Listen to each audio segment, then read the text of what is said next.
Bien, salut à tous, j'espère que vous allez bien.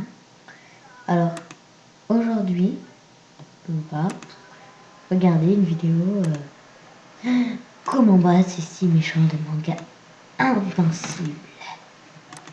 Même s'ils sont pas invincibles. Des cavités avec du liquide et des cils qui vous permettent de déterminer l'orientation, l'inclinaison et la vitesse de direction de la voix grâce aux vibrations et à la pression produite à l'intérieur de votre oreille. S'il passe devant vous, vous ne ressentirez certes pas la brise, mais vous devez percevoir le froid qu'elle provoque. Après, il y a plus simple, utilisez l'épée de Nanao Itse, Shinken Akyoken.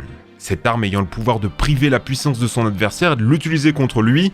Plus la personne est puissante, plus ça fera de dégâts. Mais vu que c'est complètement cheaté, on ne verra quasi jamais cette arme être utilisée. Quid de Madara maintenant? Ces genjutsu peuvent être assimilés à une profonde hypnose. Dans la réalité, pour qu'une personne soit en hypnose, il faut qu'elle soit bien détendue et mise dans un état de transe. Elle reste consciente, c'est pour ça qu'il n'est pas possible de lui faire des choses qu'elle n'a pas envie de faire. Par exemple, commettre un meurtre. Après, il y a moyen de passer cette limite. L'exemple le plus célèbre est un juge de American Got Talent, atteint de germophobie, la peur des microbes. Ça fait qu'il est incapable de serrer la main à des gens. Son hypnotiseur a trouvé un moyen astucieux pour tromper son cerveau, lui faire croire que tout le monde portait des gants propres. Certes, il ne voulait pas serrer la main, mais vu qu'il croyait qu'il y avait des gants, il a été manipulé. D'ailleurs, ça l'a mis très en colère après l'émission.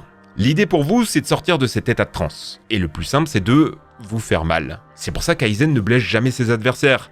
Il donne